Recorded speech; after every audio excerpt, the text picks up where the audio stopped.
Siapa tak nak jadi juara dapat RM10,000? Itulah apa yang dibuat oleh CM Mukhriz Shah dalam kejohanan National Grand Prix pertama anjuran MCF. Kat sini kita nak tengok game final antara CM Mukhriz Shah menentang FM Kevin Mohan. Okey, kat sini E4 dimainkan oleh putih, dibalas dengan C5. Kita ada opening Sicilian, Knight F3, E6 dan seterusnya D4. Pertukaran pawn kat sini macam biasa, pawn C makan pawn D4, knight makan pawn D4 dan seterusnya naik ke C6, naik ke B5, naik ke F6 nak makan pawn di E4, tapi kat sini putih mainkan bishop ke F4. Okey, untuk beginner jangan duk makan pawn ni sebab bukan free. Alright, kalau knight makan pawn itu blunder, tak bagus sebab ini bagi peluang untuk knight putih masuk ke C7 dan kita dapat tengok ada check dan ada serangan ke atas rook. Jadi selepas king lari, rook akan mati percuma. Jadi beginner jangan buat macam tu. Sebab tu kat sini hitam dia tolak pawn ke E5, tutup laluan bishop tu sambil serang bishop. Bishop lari ke G5 dan kita ada bishop ke C5 kat sini. Okey, bishop putuskan untuk tukar, bishop makan knight F6 dan kita ada queen makan bishop F6, queen F3, cuba untuk tukar queen dan hitam terima. Hitam makan queen, pawn makan queen dan seawal move ke 10, dua-dua dah tak ada queen. Kat sini, hitam teruskan dengan castling 0-0. Seterusnya kita ada C3, A6 serang knight, knight lari masuk ke C7. Serang rook, rook lari ke B8 dan seterusnya knight patah balik. Pergi ke D5, tempat yang cantik untuk knight tengok. Cantik. Seronok knight ni kat sini.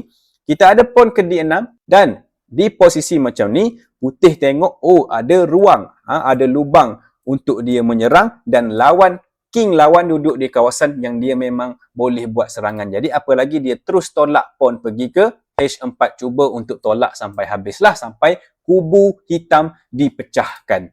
Kat sini, Kevin kata, alright, tak boleh jadi, dia pun nak kena buat serangan balas. Jadi dia tolak pawn ke F5, cuba untuk buka ruang rook dia dan menyerang king putih juga kat sini.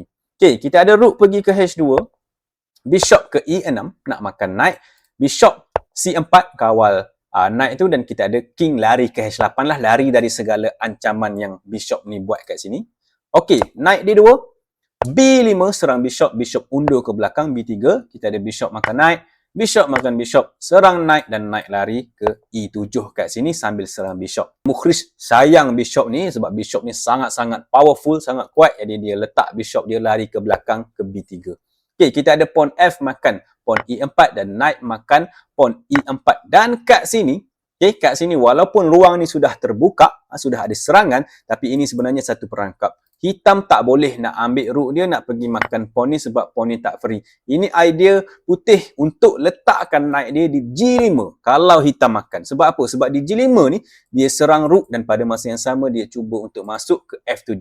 Jadi kat sini kalau rook tu lari, contohlah lari ke mana-mana ke F4, knight tu akan masuk ke F7, check, paksa king untuk pergi ke tepi dan kita dapat tengok ada discover check yang boleh dibuat oleh putih. Dan kat sini, knight makan pawn di E5 adalah bagus sambil makan sambil buat check. Kita dapat tengok putih dapat balik dia punya pawn dan di posisi ini kalau hitam tolak pawn ke D5, putih boleh buat castling panjang dan kita dapat tengok buah memang sama tapi putih sedikit best dari segi serangan sebab dia ada serangan di sebelah sini, dia ada kawalan-kawalan yang dia nak tadi. Okey, jadi kat sini Kevin Mohan tak makan pawn tu, cuma dia boleh buat satu gerakan sebagai contoh, pawn pergi ke B4, cuba untuk serang di sebelah sini pula. Sebab apa? Sebab king sini dah tak boleh nak castling. Jadi mungkinlah dia nak castling panjang. Jadi apa kata kita buat serangan di sebelah sini. Cuma kat sini FM Kevin telah membuat satu kesilapan dengan membuat tolakan pawn ke G6. Kenapa ini silap? Sebab ini membenarkan putih untuk tolak pawn ke H5 terus cabar pawn ni dan untuk buka ruang dah ada kat situ.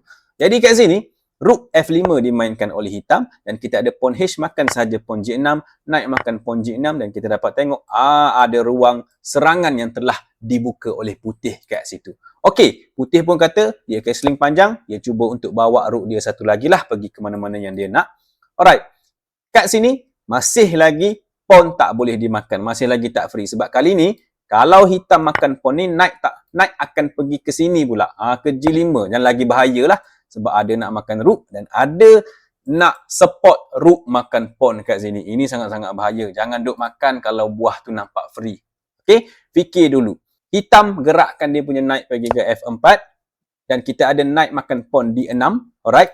Hitam terpaksa bagi pawn ni free sebab bila makan, rook makan, dia tolak pawn ke H5, cuba untuk defend, cuba untuk tak bagi rook putih masuk macam ni. Jadi putih kata tak apa, kalau tak boleh masuk ke sebelah situ, dia pun kutiplah pawn-pawn percuma yang hitam bagi kat sini. Rook makan pawn A6. Memang putih tak boleh nak buat serangan buat masa sekarang dekat sini, tapi dia dah kehilangan 2 pawn. Terpaksa bagi 2 pawn. Okey, kita ada rook ke G5 oleh hitam, rook H1, rook masuk G2 dan rook ke D1. Putih kata kalau tak boleh serang sebelah sini, dia serang sebelah sinilah. Okey, dan di posisi ini sangat bahaya kalau hitam tak hiraukan benda ni. Sebab kalau hitam makan pawn di F2 contohnya, putih akan masuk ke D7 dan kita dapat tengok ada idea macam rook nak pergi ke H6 terus checkmate. Ini adalah serangan yang sangat bahaya kalau putih boleh masuk. Jadi Kevin kata bahaya ni. Dia pun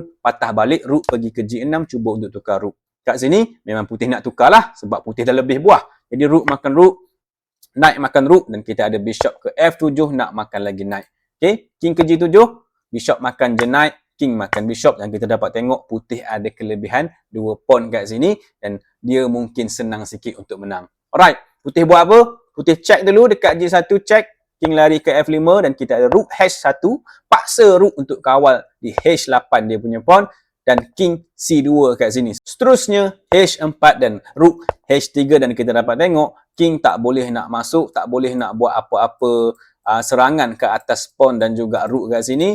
Dan lepas ni memang putih akan main je pawn-pawn ni dan boleh menang dengan mudah. Itu idea putih. Tapi hitam tak menyerah kalah. Dia kata tak boleh jadi, dia kena buat sesuatu. Dia dia tolak pawn E4. Dia bagi pawn ni percuma, pawn F makan pawn E4 sebab dia kata dia nak gerakkan king dia pergi ke G4, cuba untuk buat sesuatu di sebelah sini. Okey, rook kena serang, jadi rook lari ke H2, kita ada pawn tolak lagi ke H3. King masuk lagi ke D3 dan kat sini rook D8 check, king ke E2, rook masuk E8 serang pawn dan king E3 kawal macam ni. Rook D8, rook ke H1, rook D7, pawn ke E5 cuba untuk tolak pawn sebab pawn ni sudah jadi pas pawn. Sama juga dengan pawn F ni, dua-dua dah boleh tolak ke depan sebab semuanya sudah selamat. Okey, rook D5 kat sini, pawn F4 kawal macam ni dan kita dapat tengok king hitam kalau masuk pun tak jadi apa-apa sangat dan dia kena kawal ada bahaya yang menanti kat sini. Alright, rook D7, F5 tolak dan kat sini bagi free pun tak apa sebab kalau makan yang ni, pawn ni akan hilang lah. Jadi kat sini hitam tak makan. Dia gerakkan rook pergi ke D5, king kawal E4 macam tu, rook D2 dan kita ada F6 kat sini. Dah terlalu jauh, dah terlambat. Dan di posisi ini selepas rook makan pawn B2, tolak F7 dan kat sini hitam memilih untuk resign dan menyerah kalah.